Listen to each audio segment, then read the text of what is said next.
హనుమకొండ పశ్చిమ నియోజకవర్గం పరిధిలో నిర్మించిన 2 పడకల ఇళ్లను నిజమైన అర్హులకు ప్రభుత్వ ఉత్తర్వుల ప్రకారంగా కేటాయించిన స్థలంలో అర్హులకు ఇళ్లను అందిస్తామని వరంగల్ పశ్చిమ నియోజకవర్గ ఎమ్మెల్యే నాయిని రాజేందర్ రెడ్డి అన్నారు. శనివారం రోజున హనుమకొండలోని అంబేద్కర్ నగర్, జితేందర్ నగర్లలో పర్యటించారు. నేరుగా స్థానిక ప్రజల ఆవాస గృహాలను పరిశీలించారు. నిర్మాణం చేపట్టి చాలా ఏళ్లుగా తమ స్వార్థ రాజకీయాల కోసం, దళారుల లబ్ధి కోసం జాప్యం చేశారని మండిపడ్డారు. 4 నుంచి 5 సార్లు కలెక్టర్, ఎంపీలతో చర్చలు జరిపినాం. రాష్ట్ర వ్యాప్తంగా ఉన్న 2 పడకల ఇళ్లకు ప్రభుత్వం కొత్త విధి విధానాలను రూపొందిస్తున్న క్రమంలో కొద్దిగా జాప్యం జరిగిన మాట వాస్తవమే అన్నారు. గతంలో కూడా చెప్పిన, ఎన్నికల ముందు కూడా చాలా సందర్భాల్లో చెప్పిన, డబ్బులు ఇచ్చిన వాళ్లకు, అర్హులు కాని వాళ్లకు ఇల్లు రావు. మా పార్టీ వాళ్ళు అయినా, ప్రతిపక్ష పార్టీ వాళ్ళైనా డబ్బులు తీసుకుంటే సహించేది లేదన్నారు. ఇప్పటికే కలెక్టర్ కార్యాలయంలో భూ నిర్వాసితుల లబ్ధిదారుల పేర్లు ఉన్నాయి. వాళ్ళకి చట్ట ప్రకారమే ఇళ్లను అందిస్తామన్నారు. కొంచెం నిశ్శబ్దంగా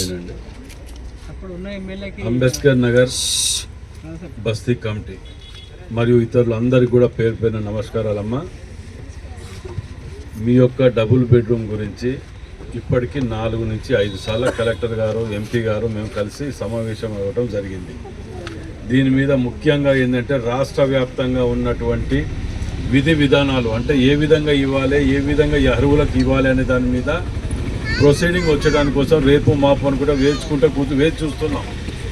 అవి రాగానే తక్షణం నెక్స్ట్ డేనే ఇవ్వటానికి ఏర్పాటు చేసుకొని కూర్చున్నాం. ఒకటి.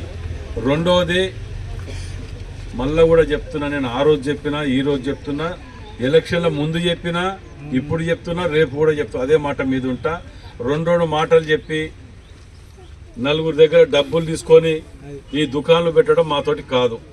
మేము చెప్పిన మాట ఏదైనా కఠినంగా అనిపించవచ్చు, మీకు బాధ అనిపించవచ్చు, అయినా పర్వాలే, బాధపడ్డా పర్వాలే. కానీ మాట ప్రకారం మీ దగ్గర ఎవరైనా దళారులు ఎవడైనా కానీ డబ్బు అడిగితే నాకు చక్కగా నా ఇంటికి వచ్చి చెప్పండి.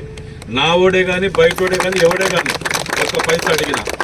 రెండవది, ఆ రోజు మీకు ఇల్లు ఖాళీ చేసేటప్పుడు కలెక్టర్ గారు ఉన్నారు, ఎవరెవరి ఇండ్లు ఉన్నాయి వారికి ఇవ్వాలి అని చెప్పి 100 చిల్లర 120 మందికి వీళ్లకు మాత్రమే ఇచ్చి మిగతా 1000 ఇండ్లు మీ అందరి సమక్షంలో ఇక్కడనే పెట్టి డబ్బాలేసి మీతోటే చేతి దీంతో తీర్చిచ్చే బాధ్యత నాది. అంతేగాని నాది ఉన్నది నిన్నగాక మొన్న వచ్చి పోయిన సంవత్సరం నేను గుడిసెలు, ఈ సంవత్సరం ఎన్ని వచ్చినా మీకు తెలియదా? ఇక్కడ వాళ్ళకి ఏమంటారా మరి? నిన్నగాక మొన్న వచ్చిన వాళ్ళకు తప్పు కదా? ఇక్కడ నేను ఇక్కడ వర్షాలు పడ్డప్పుడు ఎలక్షన్ల ముందు 2-3 సార్లు తిరిగిన. ఒక్కొక్కరి ఇళ్లలో తేళ్లు, పాములు, జ్వరాలు వచ్చి మంచాల మీద పండుకొని నేను అన్ని చూసిన ఫోటోలు ఉన్నాయి. ఇంకా వాళ్ళందరికీ తప్పకుండా వస్తాయి.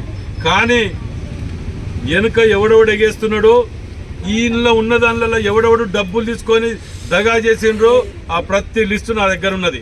వాళ్ళని జైల్లో పెట్టిస్తా. అది కూడా చెప్తున్నా నేను.